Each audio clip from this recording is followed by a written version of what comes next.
You're sitting at your kitchen table on a Sunday morning, laptop open, coffee going cold next to you. You've been on Zillow for 45 minutes, not browsing, searching. The way you search when you're tired of your landlord's number showing up on your phone. The way you search when your kid asks why you don't have a yard. The way you search when you've been telling yourself next year for 3 years in a row. You found it. 3 bedrooms, 2 bathrooms, a backyard with an actual fence, a neighborhood where people walk dogs in the evening and wave at each other like people used to wave at each other. The listing says $399,900. Your chest does something. You screenshot it. You text your partner. You add 3 exclamation points and then delete 2 of them because you don't want to jinx it. You feel something you haven't felt in a while, which is hope. Real hope. The kind that sits warm in your stomach. Then you click the mortgage calculator. You type in the numbers carefully, like the numbers might change if you were gentle with them. You stare at what comes back. Something in your face goes quiet. You close the laptop. You don't talk about it for the rest of the day. Neither does your partner. You both just know.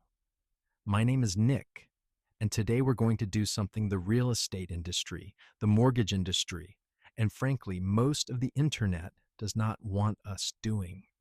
We're going to figure out who can actually afford a $400,000 home in 2026. Not who the bank will approve, not who can technically make the payment if nothing ever goes wrong for the next 30 years, who can actually afford it comfortably without quietly dismantling every other part of their financial life to make it happen, without lying awake at 3 a.m. running the same numbers over and over, hoping they add up differently this time, because there is a version of homeownership that builds wealth, and there is a version of homeownership that looks exactly like wealth from the outside and is quietly hollowing you out from the inside.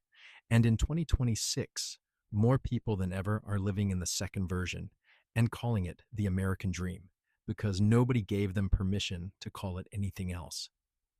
Let's start with where we actually are, because the $400,000 home is not the luxury home anymore. It's not the dream home. It is not the aspirational home you save toward for a decade and finally earn. In 2026, $400,000 is the median. The National Association of Realtors puts the median existing home sale price right around $407,000. That means half of all homes sold in America cost more than that. The $400,000 home is, by every statistical measure, the average American home. It is the 3-bedroom colonial in a suburb where the elementary school has decent ratings and the Target is 12 minutes away. It is the 1970s ranch house with the updated kitchen that smells like fresh paint because the seller's agent told them to repaint before listing. It is the starter home that stopped being a starter home about 8 years ago, when starter homes quietly became unaffordable and nobody updated the terminology, because updating the terminology would require admitting what actually happened. So when we talk about a $400,000 home, we are not talking about oceanfront property. We are not talking about a penthouse. We are talking about the house where the previous owners had a trampoline in the backyard and left a half-full can of deck stain in the garage next to a broken snowblower nobody bothered to throw away.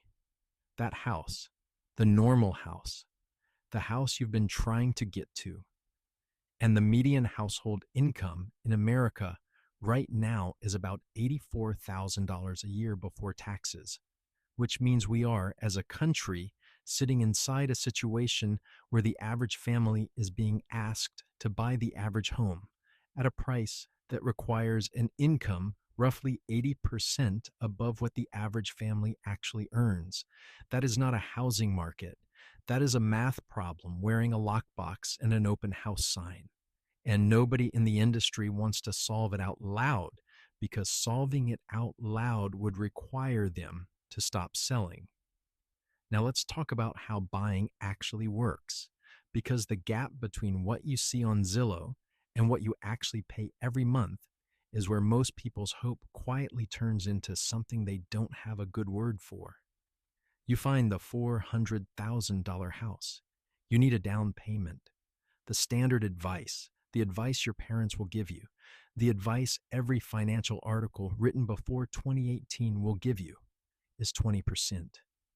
20% on a $400,000 home is $80,000 in cash. $80,000, not an $80,000 salary. $80,000 in cash, sitting there, available. That is not a down payment for most American families. That is 5 to 8 years of aggressive saving with no emergencies, no kids in daycare, no broken transmission, no medical bill that arrived on the wrong month. For most people, that number is not a starting line. It is a finish line they haven't reached yet. Here's what ACT